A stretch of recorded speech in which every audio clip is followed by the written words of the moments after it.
I am Shannon Sumter, chair of the UNLV Faculty Senate. A year ago, when I ran for the position of Faculty Senate Chair, the focus of my singular campaign speech was shared governance, the means by which faculty and staff participate in the decision-making process within the university. Shared governance requires not just acceptance of faculty involvement by administrators, but a willingness of faculty and staff to participate. Sadly, the trying times that we have faced, and frankly still face, have discouraged many, made them distrustful, made them disengage. And yet, throughout this past year, whether it be Regent Mark Alden speaking personally to faculty Senate chairs in support of faculty rights, or State Senator Stephen Horsford addressing our Faculty Senate retreat and encouraging comment to his legislative committee on the funding of higher education, or the promotion of my predecessor as Senate Chair to a newly created Vice Provost position representing faculty, I see a willingness, even an eagerness, to share governance. Today, the President will place before us several challenges. Unlike recent years, where those challenges were mostly about surviving, these are about thriving. To accomplish these challenges, we must engage, be proactive, reactive, interactive, and collaborative in our participation. And so, without further ado, it is my great honor to introduce to you the participant-in-chief, President Neil Smatras.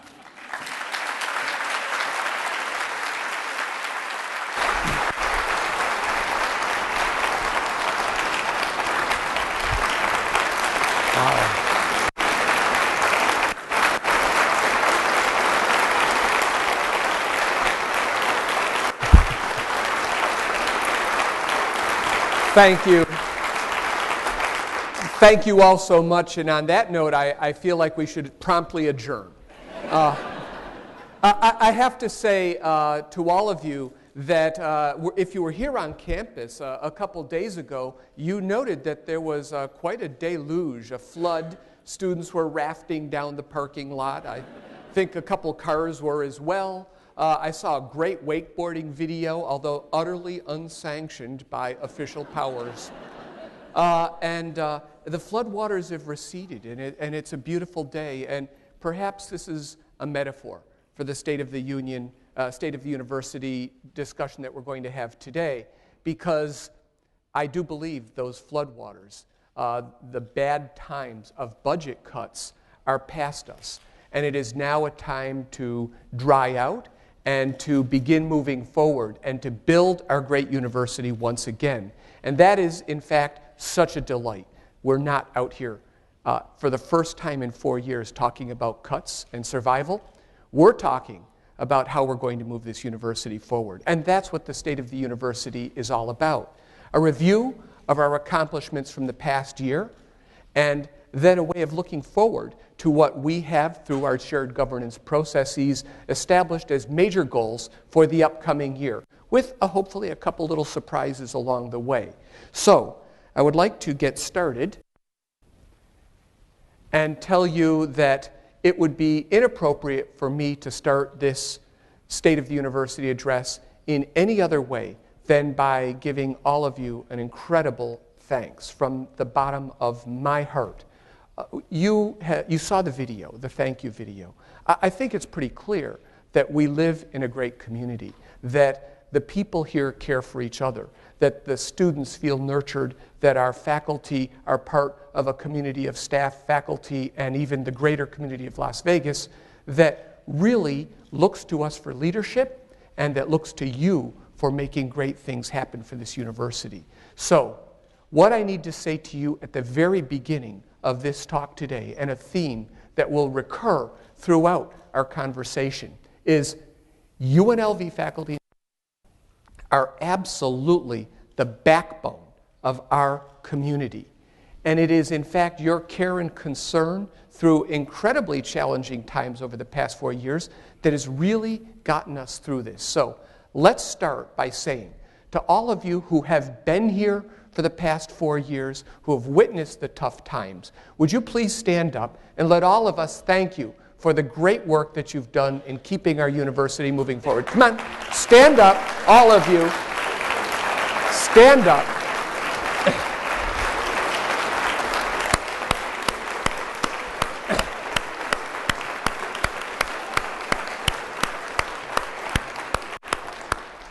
Now that's great. You gave yourself your own standing ovation, and I just love it.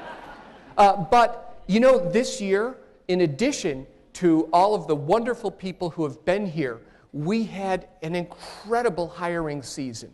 We brought in a variety of new faculty and staff, and I'll be talking a little bit more about that later. People who came here to invest their careers, start their careers, and really make a difference. People who chose UNLV. So I would ask all of the new faculty and staff who are here to let us give you a big rebel welcome into our community. Stand up.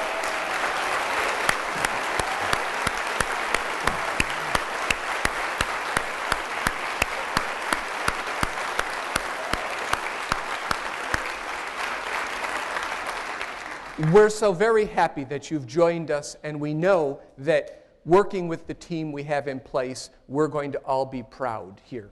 I would be remiss if, at this point, I didn't speak very briefly about a year that is perhaps one of the most tragic years in UNLV history.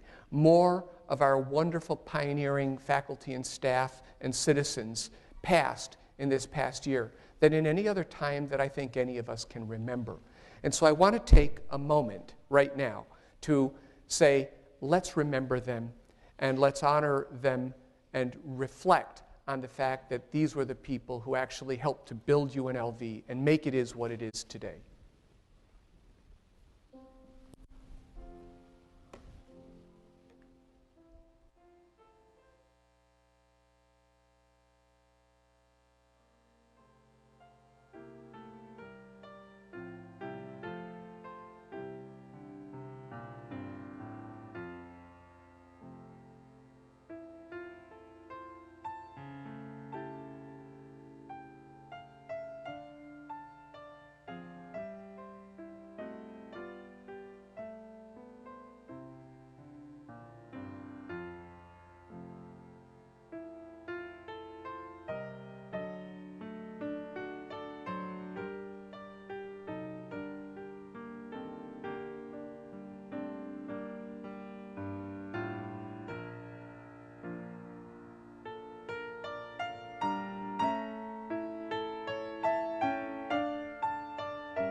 Well,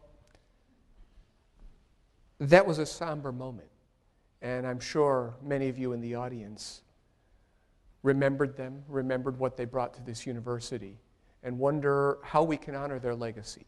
And I will tell you, these pioneering faculty, these people who made such a difference in our university, who committed their lives to us, would certainly want us to remember them by continuing the good works that they began and by moving forward.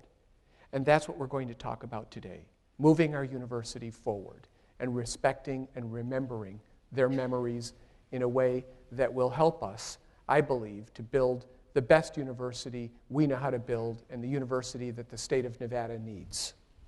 And so today, I will start by reviewing our year's progress. And as all of you know, we have for the last 4 years, in fact, since I came here as provost, been guided by a strong, comprehensive strategic planning process. For those of you who don't know, the strategic plan was the result of many town halls, many different meetings, a broad consensus that built a roadmap for the university, a good and strong roadmap for how we will improve and serve this region and build wonderful educational and research experiences for those of our community. Every year, this evergreen plan is refreshed, and we tune it.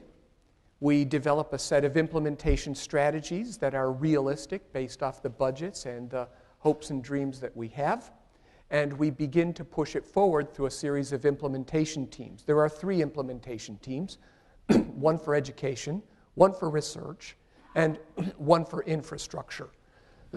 Excuse me. Those implementation teams did some wonderful work this year during what was the bottom. And so even in the bottom, I believe we have been really successful. If you'll take a look, here's some of the education team implementation priorities that we were successful at launching. Many of these are broad, long scope activities, and they continue. But first and foremost, I want to thank the Faculty Senate and all of you, because for the first time in 8 years, we have a new general education plan. It was 8 years, and actually the first time in 14 years we have a new general education plan. It was 8 years in the making, and we got it passed. And I'm going to talk a lot more about it because the quality of our educational programs here is incredibly important to this community and will be something that puts us on the map this year. First-year programs are put into play this year. We're beginning this broad, bold experiment to offer a better qualified student body, a more rigorous curriculum. We've also recruited this year an exceptional and diverse incoming faculty class. We had a lot of holes after the budget cuts.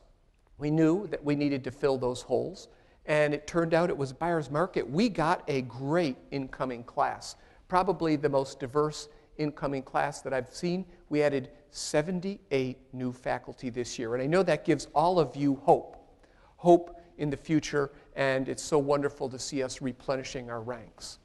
We established strong, comprehensive faculty mentoring programs to enhance retention and faculty success, led initially by our senior advisor, Marta Miana, and now led by Liam Frank. We have put into place, to help support these new faculty we've brought on board, a very strong mentoring program that will help them come in, become oriented, become part of a caring community, and most importantly, to be successful, because we want to be able to encourage each other and build to the highest levels in the scholarship and educational pursuits that we have. We said we'd work with K-12 to require ACTs and improve college readiness of our students. In fact, we now are requiring that we have ACT or SAT exams. That is, in fact, a great way for us to assess the readiness of students, to place them, and to encourage their success. So this is another real success for this year. And finally, we said that we wanted to improve scholarship support for our students. Scholarships are critical. As we have raised the cost of attendance at UNLV, Bill Bolt, myself, and others have worked tirelessly to seek new sources of revenue so that we can help students who have high degrees of merit yet are still needing of support. This year we had, of course, our wonderful cohort of Engelstadt scholars, but we added to this with our Cohen scholarships, and the students who have come in under these are incredible students who I know will do us proud and become great Rebel alum. For our research team, we had a number of great successes too. Now, I've mentioned hiring faculty teams to enhance strength and reputation. In addition to hiring a number of junior faculty positions, assistant professors, we also hired a number of senior faculty who have come here to support the already strong programs that we have and to help us build towards developing new economies for our state. And these faculty are here contributing, choosing UNLV, and I know that their scholarship and their ability to collaborate within our community is going to enhance our reach. We brought many of them in specifically to begin developing a regional economic interface so that we can support our state's goals to build a more prosperous and more diverse economy here. We've prioritized extramural funding success and support. After some tough years, we put $500,000 into Faculty Opportunity Awards. These awards range from very small awards to fairly large multi-PI awards. Their purpose is to help us attract strong extramural funding, but it's also to help individual faculty who may have had some resource barriers get over the hump and to be able to produce scholarship at the highest level to promote their success. And we look forward to extending this award set this year. We reorganized the Graduate Council and the Research Council and the Graduate College, and I know that with their guidance, we're going to seek to become a yet more collaborative university. You're going to hear a little bit more about that later. We invested deeply in our research infrastructure, and we maintained our library's capacity to support research. All notable successes. On infrastructure, first and ongoing, we launched our new campus master planning effort, driven in part by our Midtown and UNLV Now vision, but let's be very, very clear about campus master planning. It is first and foremost utterly critical to this community that campus master planning creates an institution that promotes the success of our students and the success of our faculty and staff so that we can have a great university. It is first and foremost here for the education of the students who come to our university. It is also meant to help us understand how to weave incredible new and transformational facilities into the fabric of the space that we have available now on campus to build and transform our campus.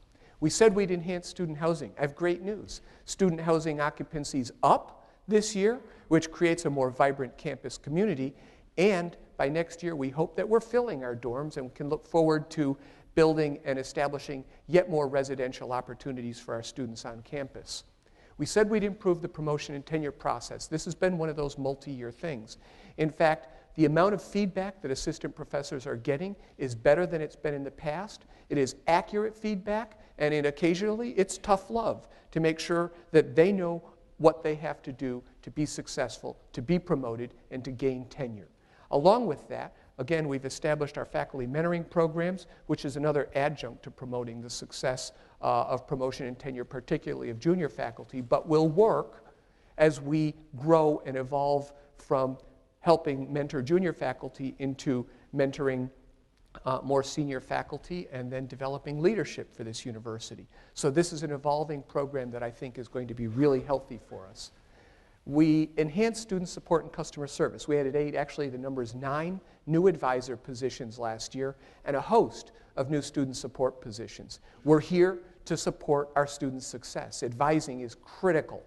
Having frontline people available in places like financial aid and registration is critical. This is an ongoing process and one that you'll see from the provost that we're committing to deeply this year. And finally, we're supporting the development of Integrate 2, which may not sound very interesting to some of you, but if you'll remember, we recently launched Integrate 1, our new student information system. Integrate 2 is a continuation of that effort. Again, a very major system-wide effort led by Jerry Bomani and Steve Zink to place new business processes and IT support into the university community so that we're more efficient and we're more effective with how we use our resources and the time of our people. Now, when you have so many successes, you also have to look at the things that you could do a little better. And last year, we had a bold and very brave set of new initiatives we were trying to implement, and we need to continue to focus on a few more items. First, we need to first and foremost work hard this year in a legislative session with our governor and legislators to restore benefits and salaries. We are squarely focused on this and committed to it. There isn't a regents meeting in which we don't mention this topic and work with legislators on this topic. It is utterly critical that we are competitive in a market-based economy, that cost of living and merit adjustments are restored. We believe that the governor is supportive of this initiative because he wants great faculty to stay in Nevada, and we're going to work tirelessly this session to make sure that this stays on the table. We also said we were going to try to develop a new formula last year. Well, we, through the leadership of Chancellor Klaich, the Council of Presidents and through the Interim Studies Committee on the Funding of Higher Education. We now have the backbone of a new formula, and I will just give you the briefest of highlights. Once and for all, we have agreed that we will separate tuition and fees from the contributions of the state.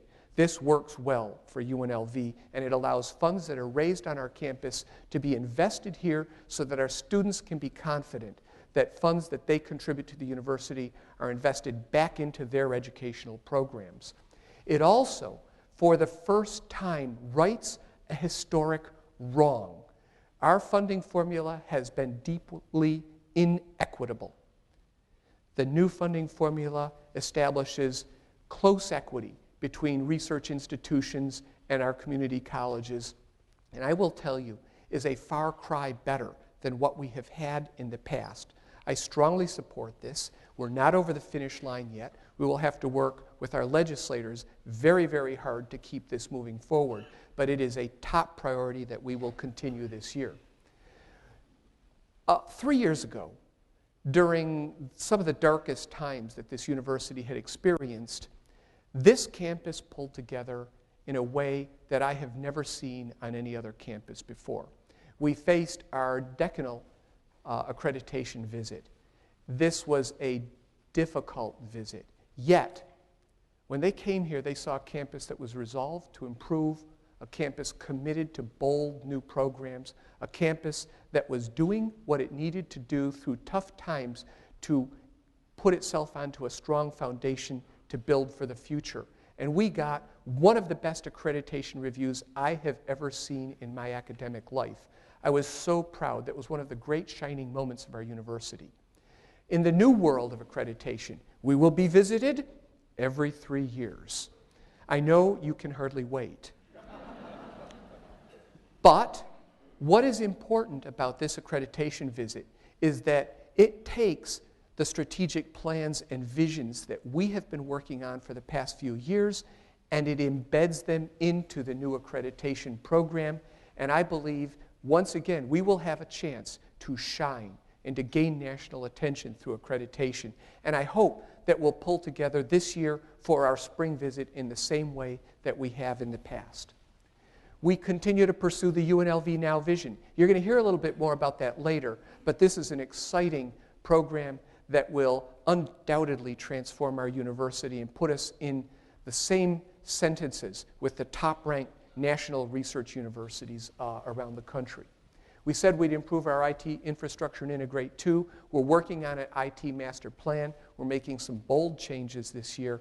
And again, they won't come without some effort, but we will continue to pursue these. We said we'd improve campus climate.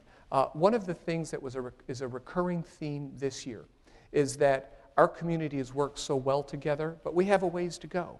We need to make sure that we've extended that concept of a caring community throughout our faculty and staff to make sure we're supporting the advancement of people, to make sure we're developing new leadership, and to make sure that we're creating a warm and welcoming environment in every single department on campus. Towards that end, we will be launching a search for an ombudsperson here shortly, and I believe that through the mentoring programs and other initiatives that you'll see highlighted later in this program, you will understand that we are completely committed to improving our campus climate and making it welcoming and supportive to all. And finally, and perhaps most importantly, I've mentioned our general education and first-year program. Now, we've passed it, we've launched the first year, but there's a middle and an end. And this is an evolving process that will put us on the map. I got to step back and say this is, to me, one of the highlights of what we're doing this year. This general education program that we've proposed, along with our first-year experience programs, and it is a work in progress, as proposed, according to the AAC&U, the top association of colleges and universities dedicated to understanding how to improve our learning, is said by them to be the most ambitious general education program in the country for any major research university. It's something that we've worked hard on, it's something that we should be proud of, and it's something that will shine a light on the excellent education that UNLV affords to its students and on our commitment to that education and student success. I'm really proud of this program, and I know it's going to be a highlight for years to come for UNLV. Now, along the way, there were things that happened that we didn't plan on. And that's one of the great surprises of last year. We had a good year in a number of other ways. I want to just say, to start with, budget stabilization. Last year at this time, I think there was a lot of anxiety. It almost felt like post-traumatic stress disorder. We had been worried about where the axe might fall next. I am here to tell you today that our budget is stable. We are on firm fiscal and financial grounds. We have healthy reserves, and I think none of you here need to fear that the same types of things that happened over the past 4 years will be repeated in the near future. We're strong, and we're going to move forward. Last year, the most delightful thing I did was the listening to departments exercise. I have to tell you, there's nothing better than sitting down with faculty and talking about their hopes and dreams. Along with the senior advisor, we visited every single department last year and every faculty member who wanted to speak with us. We heard their hopes, their dreams, their fears, their concerns, and their desire to see UNLV be the best university that it could possibly be. You will see that much of what we plan this year came out of that listening exercise, and a growing consensus of where we want to go has been formed. So, listening part 1 was great. It was a veritable fountainhead of information. And the provost will continue listening to departments part 2 this year, so stay tuned. And with the new senior advisor, Reiner Spencer, and myself, we will begin phase 2 of listening. And it won't be listening to departments this time. It will be listening to faculty and staff and their units, because you're part of the team, and we need to all know how we can build the excellence of this university together. So stay tuned for another round in which we will dig deeper to understand how we can all pull together and support our students' success. Last year was a good year for our foundation and for giving. We raised $50 million in gifts and pledges. Bill and I were pretty busy, and that's in comparison to $34 million in the previous year. So a pretty darn good year. The foundation's off to a quick start again this year, and this is just fun. I know some of you are vaguely aware that this is an election year, and you probably saw or heard in the Democratic National Convention a speaker by someone called Bill Clinton. October 9th, 1 month before our national elections, our foundation annual dinner will feature as its guest speaker Bill Clinton. And it shouldn't come as a surprise that we're nearly sold out. So we're off to a quick start with our foundation. Kudos to the organizing committee on that. I think it's going to be a terrific time, and I hope many of you will be able to go. Although I will tell you, tickets are going fast, so you'd better sign up really quickly. Along with that great year in gifts and pledges, one of the things we committed to last year was to raise more money for people as opposed to for bricks and mortar. We said already, we've mentioned that we had a great year in raising funds for scholarships. We also had a great year in raising funds for faculty. With the advent of the Lee Business School, when I got here, we had 0.5 endowed chairs. 0.5 endowed chairs. Last year, we had 1.5 endowed chairs. Well, kind of, sort of endowed chairs.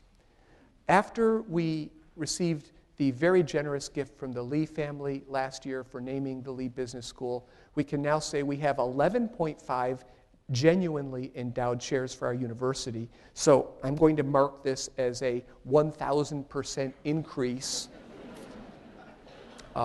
in our giving for endowed chairs. But we also went out and raised what we call quasi-endowments, 3-year endowments named the angel professorships. We use these to bring in some incredible new faculty, and we also use these to help promote and maintain the research and scholarly excellence of current faculty here. So We've gone from 1.5 to 30 endowments and quasi-endowments in a one-year period. Investing in people every single time is what's going to make UNLV a better place. We made large investments in our academic and research infrastructure, $9 million invested in critical areas, not just invested as patches to fix a failing infrastructure, but invested for the future to promote research, scholarship, and educational excellence. It was a major investment that we've made. I'm not saying that we're done. I'll say that was a pretty big tranche, and Jerry's looking over at me, which means I need to stop talking now. We also are thrilled to tell you that while we know many of you have suffered because the PEBP benefits plan has left people high and dry and left them without medications and access to medical service. And this is one of, to me, the greatest greatest challenges we face and one of the most severe deficits in how our state's approached taking care of the employees who work so hard for our state. One of the things we're doing is taking that into our own hands. September 17th, and I want to thank Juanita Fain and Jamie and the team in the Student Affairs Office. September 17th will be the grand opening of our faculty staff immediate care clinic. This will be an opportunity for you to take care of things in a very inexpensive and timely fashion, let you stay at work, let you make sure that you are healthy, and I hope that you'll join me for the opening. I think this is going to be a wonderful way to make sure that all of you know that we do in fact exist in a caring community. So I'm really excited about this opening. Now, it's time to turn away from the past year. And while it's, let's say, incredibly dangerous to use football metaphors around this time of the year, I'm going to try one nevertheless. For the past 4 years, we've been playing defense, and we held the line. Not only do we hold the line, we made some progress. This year, we're switching from defense to offense, and we're going to push the ball down the field. And I'm very, very excited about what the road ahead will lead to. As usual, during our planning sessions, we gathered a wide variety of stakeholders, faculty, senate, internal and external community members, staff members, and our administrative leadership team. And we met in August, as we always do, to tune up our plan. But as we met, things were just a bit different. First, there's a signal change because we weren't talking about cuts for the first time in 4 years, and that was great. But the second thing that happened was people wanted to step back just a second and regain perspective and ask why we were here and what we were doing and where we were going. And they wanted to take a breath and reaffirm what kind of campus they wanted to be on. And I think that this is probably one of the healthiest and most productive of these meetings that we've had. In fact, what we said at this meeting was really important. First, we said, we want faculty, staff, and students to absolutely share a common vision that we all commit to. If we share that vision, we're all working in the same direction. We're all working to support each other. And most importantly, we are working to create that caring community. And what I heard from new faculty during our orientation and from existing faculty is we want to be in a place where we feel valued. We want to be in a place where our colleagues respect us. We want to be in a place where we feel nurtured and supported, and where in turn we can share that nurturing atmosphere with our students to promote their success. I can think of nothing more important this year than that we all make an individual commitment to promote that caring community and to make sure that as we move forward now into a more aggressive building phase, we are moving together with concern for each other. We want to create a more collaborative university. We want to be able to cross boundaries internally and externally so that we can solve problems, improve education, and achieve our goals and help the community around us. This is really important, and you'll see that collaboration is going to be a key part of the new things we're rolling out this year. We want to be great community partners, improving our region's economy, human capital, and infrastructure. And again, we need to commit to making sure that UNLV, the research university in this great region, is the best partner that we know how to be. We need to also promote student success and preparation for that new economy. These are the core commitments that we made this year. And you'll see that our implementation plans, while complex and detailed, are focused on achieving these goals. If we do this, if we commit to these, we will make UNLV a first-choice institution, proud in our state, proud in the Mountain West, and proud in our country. And that is where we are going. Well, I'm not going to go over each of these in details, because for the first time in quite a while, our top planning priorities and the very long job list that we have is being introduced to you by part of the administration team. In the past, you haven't necessarily seen the leaders of our implementation team. They're people from our cabinet. And so what I'm going to do to kick off this year and talk about all the major commitments that we're going to make is to introduce to you the leaders of our educational planning team. That's Executive Vice President and Provost John White, our research implementation team, Interim VP for Research, Tom Piota, and our infrastructure team, Senior VP for Business and Finance, Jerry Bomani. And so kicking things off, I'm inviting our new Executive Vice President and Provost, John White, to come up and talk about our education priorities for the year. John, welcome to the team.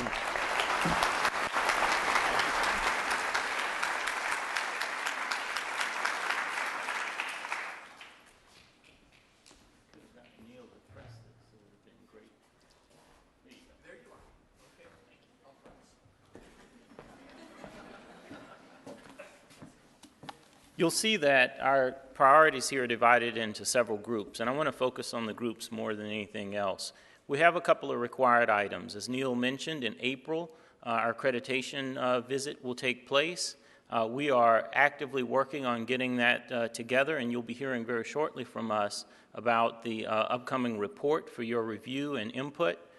We hope to have that report finalized with your input in it early in the spring so that we'll be well prepared for our April visit. We also want you to be here and present and engaged for that visit. We'd like to replicate the success we had at our 10-year visit a few years ago. We'll be doing these more often, so you should be aware that there'll be yet another visit in 2015. But this is, of course, an important step for us.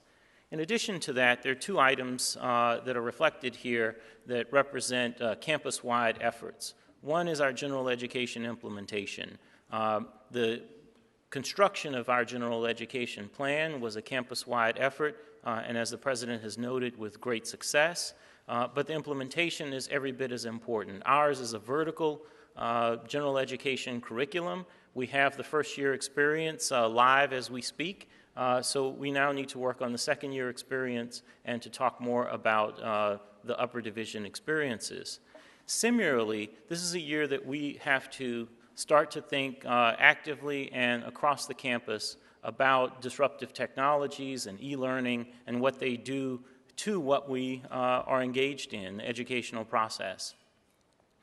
This is something that we're already very engaged in as a university. We offer quite a lot of distance and hybrid courses, and a lot of our student credit hours are obtained that way, indeed including a few degrees. But what we need to do now is to think about how we harness these technologies in order to improve our efficiency and, most importantly and consistently, improve student learning outcomes. That is what's going to drive this process, and it's something that has to happen at a faculty level with student input. It's nothing that we can construct from up on high in the administrative building, as fancy and nice as it is. Those two big ideas, three big ideas, our accreditation, general education, and finally the Disruptive Technologies Project will guide us. But I want to return to the President's theme of rebirth. This has been a difficult several years, but we've survived it because of you, because of your commitment to UNLV, to our students, to our community. And our ability to move forward will be, again, because of you. It creates an obligation on us and the implementation team to support you, and that's what these broad themes are about. Academic revival is our effort really to focus on how we get better as an institution in educating our students, in producing useful and meaningful research, both in a basic sense and in an applied sense, and as well how we serve our community much better. To do that, we need leadership. So we have a number of interim deans in place, and most of them, all of them, are eager to serve in that capacity, and they're all doing a great job. However, we need permanent leadership. And so in the next 2 years, we will fill all of the interim positions with a search, and indeed, we will fill all the interim positions around the campus, we hope, over the next 3 years. That's an important factor for us and for us moving forward. In addition to that, everything that we do has to turn on our ability to build this caring and nurturing community. Within that context, you'll see a number of items on the list here. Faculty mentoring, which the President has mentioned, is key among them. Collaboration, I think Tom will talk about the President's core initiative, which is collaboration in research and education. The Provost Office and the implementation team on education are both solidly behind that and will be providing resources to help. The President has also mentioned listening to Departments 2. The Listening to Departments 2 exercise will be focused on how we can be better as an institution, and that starts at the college level. A great university requires great colleges, and great colleges, strong departments necessitate strong faculties. We want to know what you believe it takes for us to become better in your department, for your college, and for the university. We need your input, and we need to start now. Everything that we try and do, though, has to turn on improving the support services that our campus provides. Jared will talk a little bit about some of the efforts precedent to Integrate 2 and following through on Integrate 2, but some of those things we have to embrace collectively. The main one is customer service. We want to ensure that everyone here, in every capacity they're in, thinks about serving their students, their faculty, everyone who comes to them. I know customer is a hard word and really inappropriate in most of our contexts, but if the ethic of customer service is something that we can embrace, it will help us to move forward and to be successful. Strategically and for the implementation team, improving enrollment management is the key issue. We're about to hire a vice president for associate vice president for enrollment management, but this doesn't turn on any one person or any scheme that they might try and implement. We simply must get better today on recruiting students, on admitting them, on enrolling them, and on retaining them. In this regard, part of what we've been working on is expanding our advising services and thinking about other ways that we can help our students persist at a much higher rate than they currently are.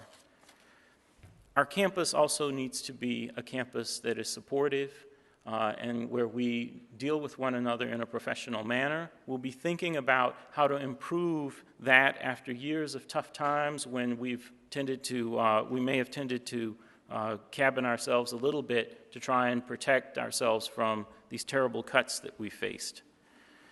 In the end, we can move forward and realize the promise of UNLV only if we do so together. For our students, our colleagues, and our community, the implementation team will be following through on these and several other factors that are on our 10 priority list, but we need your help. We need you to be engaged, we need your input, and we want to hear it. Part of this revival is about bringing us back together and joining in a unified effort to improve our students' experience and to help build Las Vegas and the region and the state into everything that it can be. Thank you so much.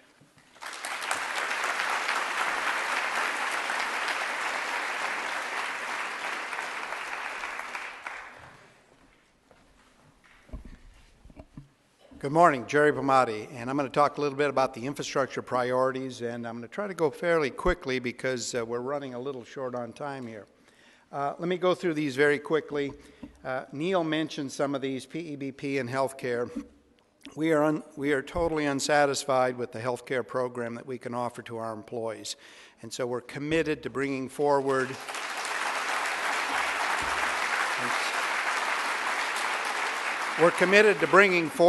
some recommendations for alternatives, and we expect that at the late November Board of Regents meeting, we will present some proposals. We hope that those will be supported. We hope that those will be supported in the next legislative session. And I might say that our president, Neil Smotrsk, is one of the presidents that has pushed this harder than anybody else and given us an opportunity to bring it forward and look at some options to what exists now so we can consider a better future for all our employees. There's terrible stories, as you all know, about what the health care changes have done to our employees. That's a major priority we're working on for this year. Updated the master plan. Neil mentioned some things about that. And there's a website. If you go under our main website, put in master plan, you'll see a bunch of material Dave Fromer's put up there. It has visuals. It has some other information. You saw the note from Neil that next week there's a number of meetings and opportunities for input. About a month from now, then, there'll be additional opportunities to react to what we've heard starting from last April, and then hopefully at the end of November we'll be able to bring back a proposal to the Board of Regents on an updated master plan. Why are we doing it? It's been about 10 years since we updated our campus master plan. It's time to go and look at that plan, and again, the priority is to meet our academic needs and programs. And so we don't need from people, let's tear down this building, paint this building, or whatever. We've gotten hundreds of comments about tearing down FDH, for example. Most all of them came from cabinet members to date, but other people have suggested the same. But what we want to look at is what are the needs to support your academic programs, academic research, public service, outreach, administrative programs. We need to understand the program. We need to understand what you see as the future for your program. We then will turn that into the physical needs and infrastructure for the campus there. So you have a couple opportunities to give input about the master plan. Neil put up one of the options we have here that's on that website. It's a snapshot. It's a work in progress. You'll see many others when you go up to the on the website there that Dave Fromer is supporting. So many opportunities there. And as Neil said, our priority is to meeting the needs and the mission of this campus. We're then trying to see how can we include in that, if possible, with the support of the county, with other land that they will provide to us, this mega event center and other student village improvements. My assistant's doing a great job over there. Thank you, Neil. Integrate 2, John and others mentioned that, but what is the main thing we're looking at for Integrate 2? That's replacing the existing HR and finance automated systems for the whole system of higher education. This fall, we'll be engaging the campus in feedback and suggestions about how we look at all our business processes. So what's a business process? How you hire someone, the payroll process, purchasing and contracting, all the things that most every office is engaged in on a daily basis. And what we're going to do is come up with a priority for best practices for all these major priorities and business processes, bring them back probably next spring, summer to the Board of Regents for hopefully approval, and then we'll go buy an automated system software that meets those business processes, and hopefully we won't have processes that are either, like we have today, born out of history, we've been doing it that way, or because of the limitations of the existing software system. So this is the opportunity to define a new way of doing business going forward. Very, very critical. Funding formula, Neil mentioned that, and there'll be a lot of work on the next legislative session with that. Our top capital priority, as most of you know, is the Hotel College Academic Building, so we're hoping to get support again in the next legislation for that. And many of you have heard us talk in the 50 to 100 planning process about college business officers. There's a lot of infrastructure and staffing needs on the campus, but many of us feel, and it was given a high priority in our planning discussions, that developing college-level administrative business offices is very important because in many ways a lot of our faculty are in the transactional business too often. And so I'm going to be working closely with the provost to see how we can roll that out at least on a pilot basis, hopefully in the next year. Thanks.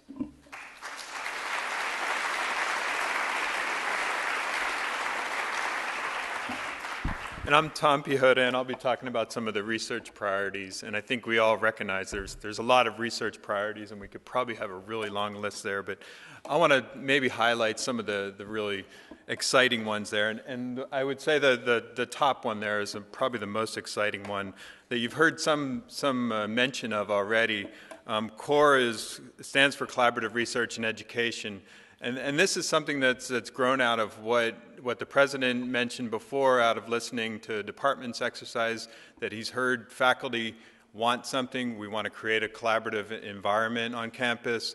Certainly, campus leadership has heard that and looked for ways, how can we support that, and how can we create a supportive environment for that. So this is an initiative. It's something that's just beginning. It's not fully formed yet. But if I had to tell you what CORE is right now, I would say that CORE strives to achieve excellence in collaborative research and education. It addresses contemporary societal, environmental, technological, and economic challenges for our community that have national and global significance. We have to be able to measure it and see whether we're succeeding in those areas, so it's about enhancing educational opportunities for our students and what their experiences are. It's about expanding our research experiences for our faculty and students. And it's also about, at the end of the day, it's about increasing collaborations and the number of collaborations on campus too. So we need to be mindful of that as we move it forward. Examples of those challenges, I think you all can imagine what those would be. It includes things like health in our community. That's a collaborative problem that needs to be solved. Energy security, information technology, and how that applies across all the different sectors, whether that's the medical fields or logistics or gaming and hospitality, social, economic, and environmental sustainability. So I think we can develop a really long list there, and we're looking, over the next year here, we're going to be looking to you all in terms of getting input, and this is going to be an open and a collaborative process in terms of getting your input in terms of the direction of CORE. Obviously, it's going to build off of things that are already going on campus too, and we look forward in terms of moving that forward over the next year here, and hopefully you'll be hearing more about that. The second item there is something that always recurs in these planning exercises. We always hear that graduate student funding needs to increase on campus, both in terms of the magnitude of funding, but also in terms of the stipend amounts. And that's something that was successful last year in terms of increase in stipend amounts. We need to continue to work on that in terms of master's and PhD amounts. So they're competitive amounts, that they're competitive at the national level. And our implementation team will continue to look at that over the next year here. In addition, it's about opportunities too.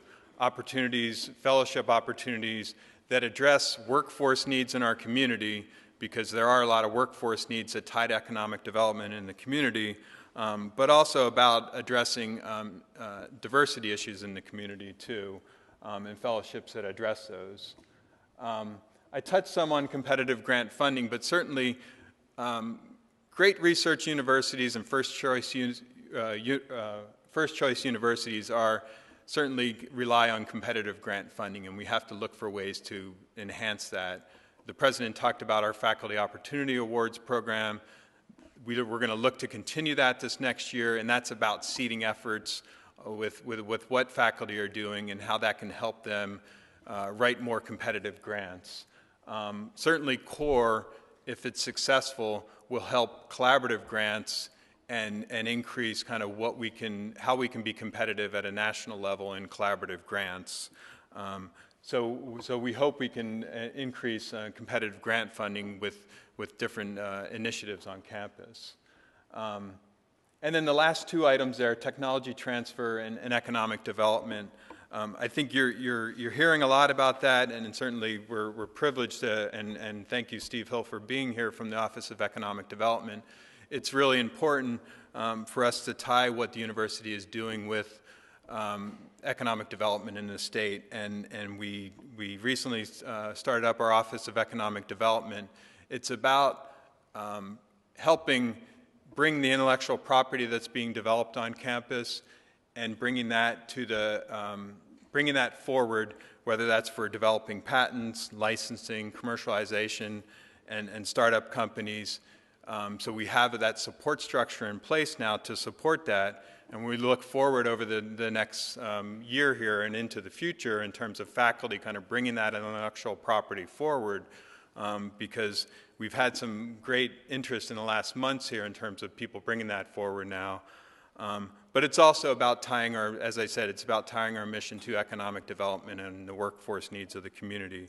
And as our president has worked closely with agencies such as the Regional Development Authority, the Chambers of Commerce, and our Governor's Office of Economic Development. So with that, I will finish, and I'm going to turn it back to our president to close the State of the University. Thank you.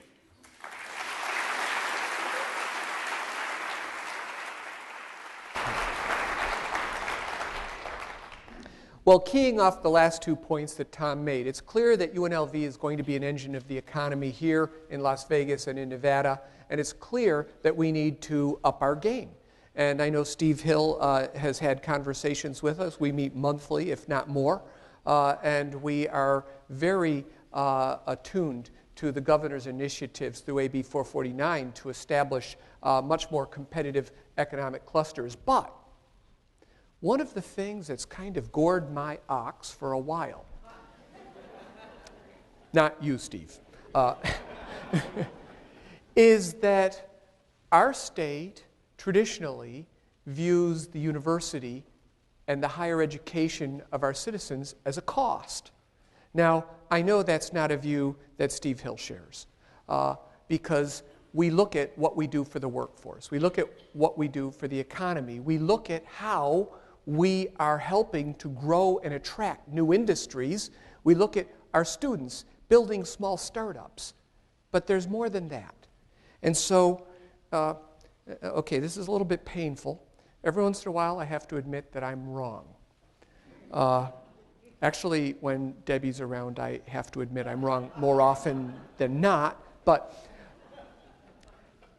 last year, I announced, and we put it up on bulletin boards all over Las Vegas, that UNLV contributed $1 billion a year and had $1 billion a year economic impact with the local economy. I blew it. I made a mistake. In fact, UNLV's economic impact is $1.46 billion a year.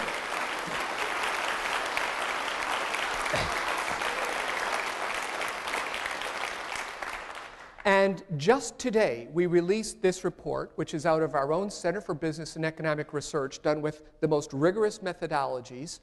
And it says, in brief, that for every dollar the state spends on UNLV, they can expect a return of over $8, about $8.50.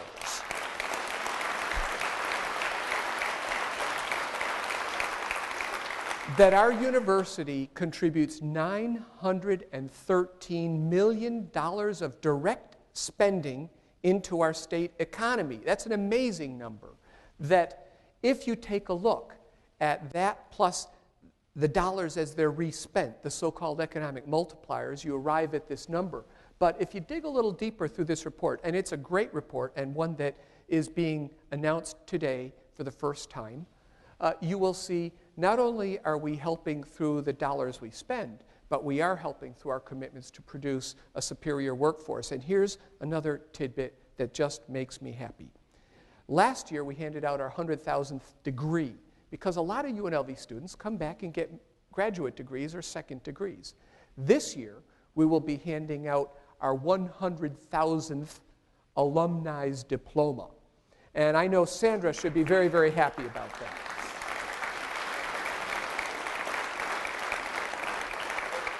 Approximately 70,000 of those alum live and work in Las Vegas, Southern Nevada, and Nevada in our region, and we couldn't be more proud of them. This year they started the Rebel Network. And the Rebel Network is a B2B network, but it's also an opportunity to hire a rebel. And it's working already, and so the Rebel reach is extending through our fair city. And one of the things that, as we look at this economic impact report, we have to remember is that those 70,000 Rebel alum are earning money, paying taxes, and being incredible citizens for our region. Now, one of the things that we should note in particular out of this report is that between Thomas and Mack, Sam Boyd, and the Cox Pavilion, we bring in $365 million a year of direct spending into our region. Much of that is an export economy. Over 70% of that comes from out of state. That's a great number. We are part of the economy of Las Vegas. We are doing wonders. Now, imagine, given that we have about 18,000 seats in the Thomas and Mack, and this year they'll all be sold out, what happens if we put up a world-class, first-in-kind stadium project on our campus as a town-gown partnership that seats 60,000 people and grows the pie for Nevada and builds yet a stronger export economy? I think it's an incredible vision.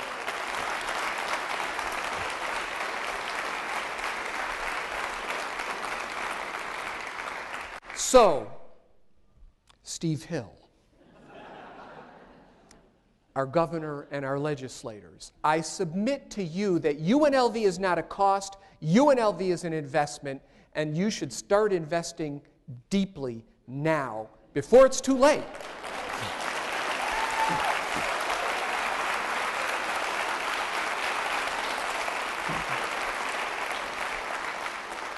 Well, to get back to the matter at hand, you've heard today wonderful reports from our three vice presidents and our executive vice president and provost about the plans that we have. That's the tip of the iceberg. You can go to our website and you can drill much deeper into the implementation steps that we're going to take.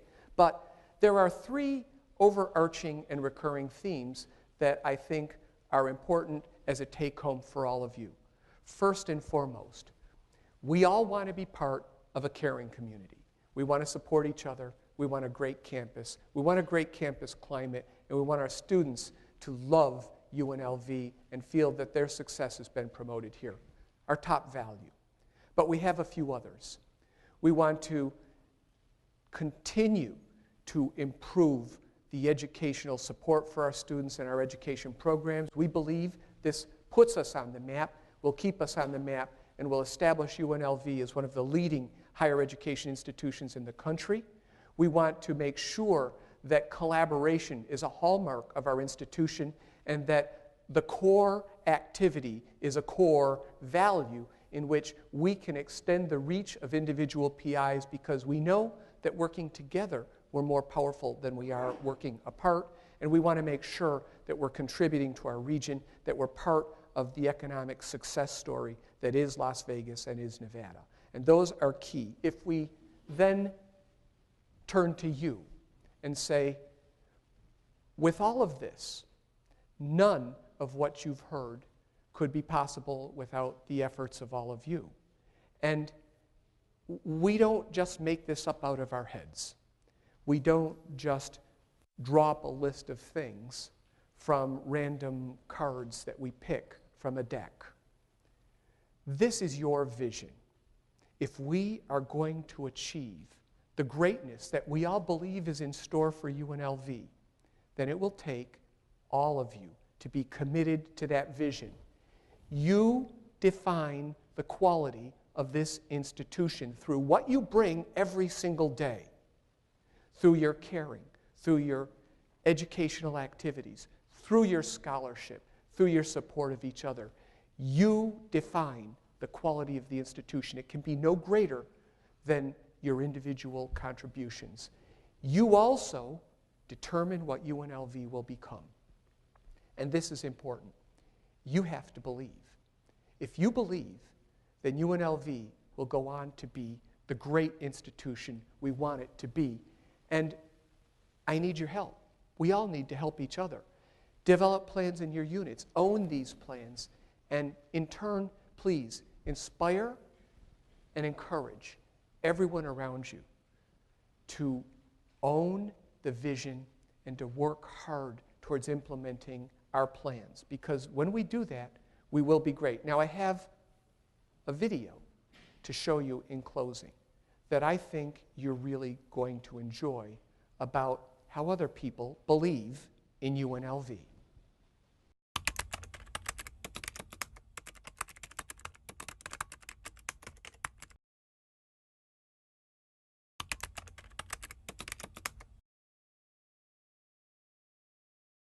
From the perspective of a donor as well as someone who is raising their children in Nevada, we believe in UNLV because it is our community university. But why we continue to come back here is because of the strong leadership. So as far as faculty and students, I think that this is really a place you could make a home, you can get an excellent education, and you can turn that into an amazing career. I believe in UNLV because it provides opportunities for people. As an undergraduate student, for example, it's a tremendous bargain, and there are many, many excellent opportunities for people, and really the sky is the limit. And so people just need to be motivated and jump out and grab things. And for those motivated people that go out there and seize the opportunities, really the sky is the limit here. UNLV has become such synonymous with our community that it's such a partnership. And I look forward to the school continuing to grow and being one of the best universities in the country, and that's where we're headed. I'll never forget, before I even applied to UNLV, I came to visit the College of Engineering just to get a feel for it. I went into the engineering tutoring office and I sat down with some students just to see how they felt about it, asked them some questions. And I remember one of the students, she told me that at UNLV it's gonna be hard work, you're gonna be here 24 hours a day, and you're gonna get tired, but it's so worth it because the staff are here for you and the students are all so close, and it makes it so much easier. And that made it so easy to come here, and her and I are actually really good friends now. But I always think back to when she encouraged me to come, to stay in engineering, and to really feel at home at UNLV. In the quarter century that I've been at UNLV, it's grown and improved and changed in a lot of ways. Maybe someday I'll retire, but I can't do it now because I'm having too much fun. UNLV has been great to me in my professional development and offered me opportunities for advancement. And when I get up every morning, I know that I'm fulfilling a need here and I have a purpose with this institution. I think UNLV is such an integral part of the evolution of the talent force in job creation, and that's the basis of that is through education. Nothing but positive things to say about the interns and the hires from UNLV. They're fundamental. You can tell the fundamental education in accounting and finance, which is what we need, is very solid. Every morning I wake up, I come to work, and I drive onto campus and I think we today have an opportunity to make a difference. And I follow the example of so many professors that had that same goal and made a difference in my life. I live in Las Vegas, it's my home, and I don't think you can have a great city without a great university at its core. I've lived in a number of different cities. They've all had great universities that have been huge contributors to the city. And UNLV, I think, is absolutely essential to the well-being and the greatness of the city of Las Vegas. I can see the potential for UNLV to be one of the leaders in biomedical research in the future. So that's also one of the reasons why I decided to come into UNLV. When I look at just in general, the commitment that so many have to this university, it just fires me up.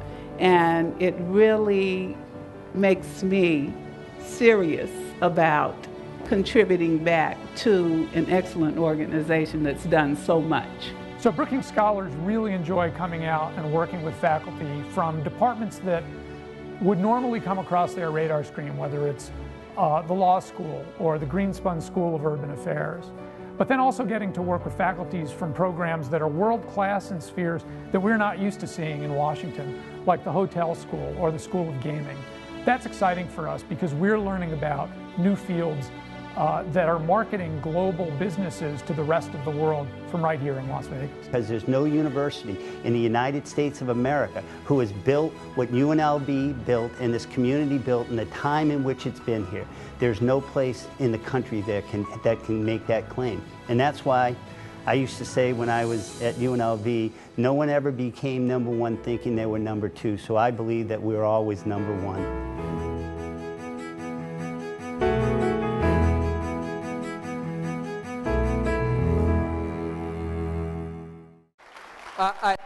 To say I thank the people who did those spots. They were unscripted, but you can see the love that they have for this university and their belief in this university. And that shouldn't come as a surprise to all of you, because you're the ones who made the university what it is today, and you're the ones who inspired their belief. And just as our community believes in UNLV, I believe in all of you, and I believe in what we can do together. So UNLV, faculty, staff, friends, let's have a great year. Thank you very much.